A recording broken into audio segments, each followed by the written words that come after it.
Under 500. They've lost their last 3 straight to the Suns, the Nuggets, the Warriors. All of them are West contenders, right? And their 3 losses, they're by 3 points or less. That drops the Mavs to 1-5 in clutch time games this season. That ties them for the worst in the league with the New York Knicks. So this is for the group. But I'm going to start with you, since you know the Mavs better than anybody, Tim. Fill in the blank here. The Dallas Mavericks struggles a bit. Oh, he needed no time. Mi amiga, and wrote cojones on television. We are going in Espanol. It is cojones. You mentioned the clutch. 4 of their games have come down to the final possession. They have lost all 4. 1 of 7 shooting in those situations. This is a team that was the best in the league last year in those situations. This is the complete opposite. I say they will get back to where they were last year at some point, but it hadn't been yet, and that's why they're sub 500 right now. Gracias. Cojones is your word, Perk. Are we sticking in Spanish or are we going to English? No, we're going to keep it simple. Okay. Can you see that? Pride defensively. Jason Kidd then called them out publicly.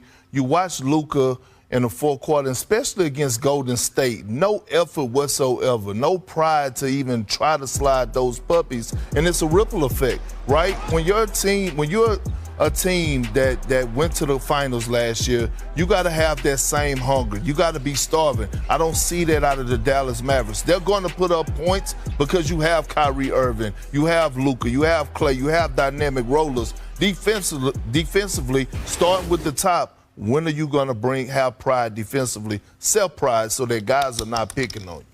Both great answers. I went in a little bit of a different area. Their problems have been self-inflicted. It kind of also alludes to what you were saying and how they've played in the clutch. I also think, listen, they're not going to start winning games more consistently until Luka Doncic is more efficient. It's that simple. When you have that kind of usage rate and your numbers are 41% from the field, you're in the low 30s from the three-point line, and you take that many shots, it's going to be difficult to overcome that. I also don't think they've managed late games very well in terms of some of the decision-making that they've made. It doesn't always have to be a Luka ISO or a Luka step-back 3, particularly when Kyrie Irving is shooting 54 from the field and 54 from the 3 to start the season. So I think they need to look in the mirror and collectively figure out how they're going to start closing games, and it starts with Luka Doncic has to play better. He has to shoot better and be more efficient. Well, the Mavericks, they play the Utah Jazz tonight. It looks like Kyrie Irving is now questionable for this tonight's game with a shoulder strain, maybe some rest here for Kyrie Irving. We'll see. We'll keep monitoring that. I was going to draw words, but then I realized our wonderful producer, Hillary Guy, had drawn me a doodle.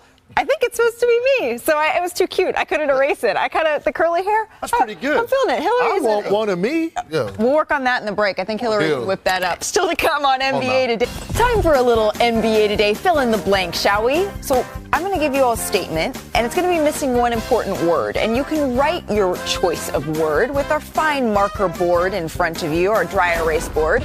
First up, we're going to go to the Timberwolves. They lost again last night to the Trailblazers. It was the second time in as many days, and Minnesota went 7 of 39 from 3, including 0 of 9 from Anthony Edwards. The Timberwolves are now 6-6 on the season, and their once elite defense has dropped from first to last to 9th.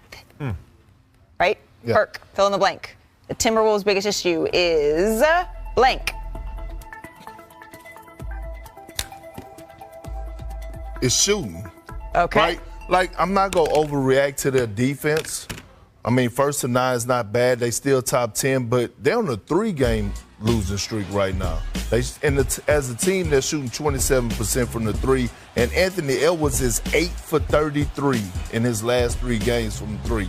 A guy that got off to an outstanding start. A guy that was shooting, 46% from 3, most threes made. So, again, they got to go back to finding that balance of playing inside out, and especially when you have a guy like Julius Randle. I think that first game in Portland, one of those 2 games, he only had 9 shot attempts. Right. It's not go get. Well, with no Ayton, they're missing a handful of guys. Anthony Simons, it's not exactly what you want to see. All right, next up, the Pacers. They lost to the Magic by 4 last night. That's despite his 11 assists. Tyrese Halliburton scored only 9 points in the game. He shot 29% from the field. Indiana 3-3 in November. Halliburton averaging 26 points in the wins, only 9 points in the loss. So legs.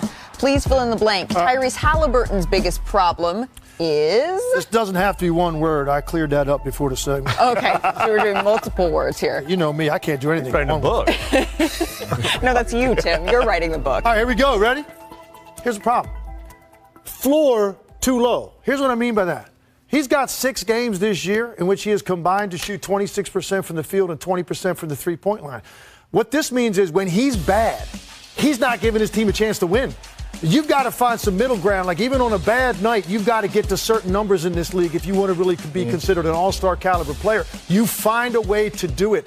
He has been a non-factor offensively. Now, I know he still distributes and makes plays, and I understand that. He's the engine of their offense. They need his scoring. They need his three-point shooting.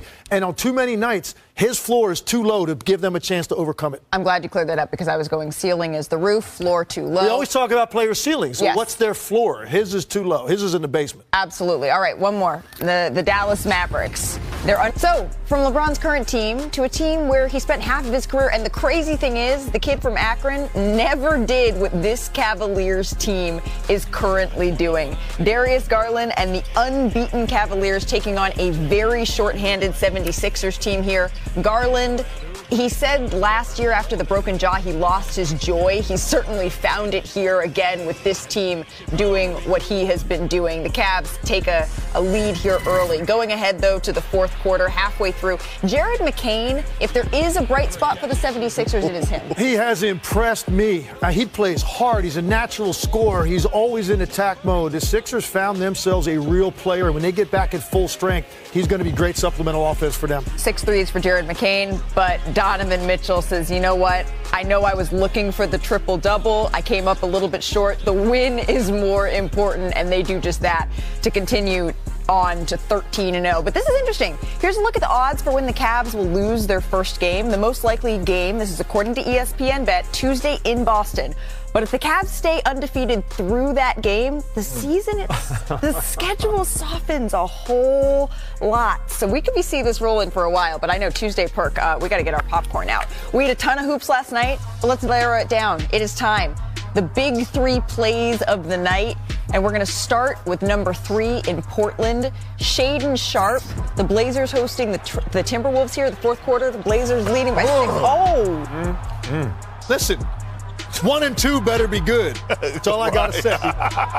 Brings in his shoes. He took a peek in there, didn't he? Eye level there. Coming in at number 2. All right, Lex, let's see what you think of this. All right. SGA, OKC up by 20. Brandon Boston Jr. drives, but it's Shai Gilgeous-Alexander who meets him at the rim. SGA, tallest man on the floor, 6'6". That's pretty good. That's impressive. That's impressive for one of the league's elite scorers. And it was off the vert. Yeah. Number 1 is for you, Perk. It's your guy. It's Alperen Şengün as we head to H-Town. Under a minute left. Houston up 4. Alperen Şengün drives. Oh! What you call sneaky athleticism, huh? I didn't know he had it in him. Why's it got to be sneaky? I mean, because I never seen him do it